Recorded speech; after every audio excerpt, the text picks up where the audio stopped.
bought the building I was in Wynwood early. I wasn't the first one there. Brooke Dorsch bought when it was like you need a machete and a machine gun, and I would go to his shows. He was the bravest pioneer.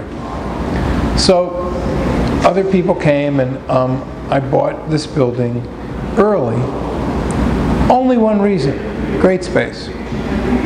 Wonderful space, inexpensive, and not a great, a scary little neighborhood, but not manageable. It was manageable enough. So my fantasy and vision for Wynwood was there were thousands and thousands of square feet of warehouse, inexpensive warehouse space, and just to store your collection in Manhattan was a fortune. So the fantasy was that Wynwood would turn into a community, the warehouse part of it, a community of high quality, Rubel-esque kind of spaces.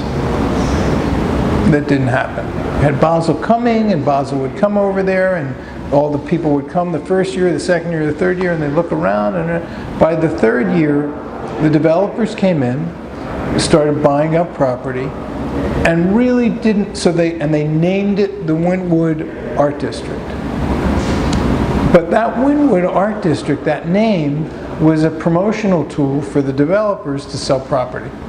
You got to have art in the district to call it an art district.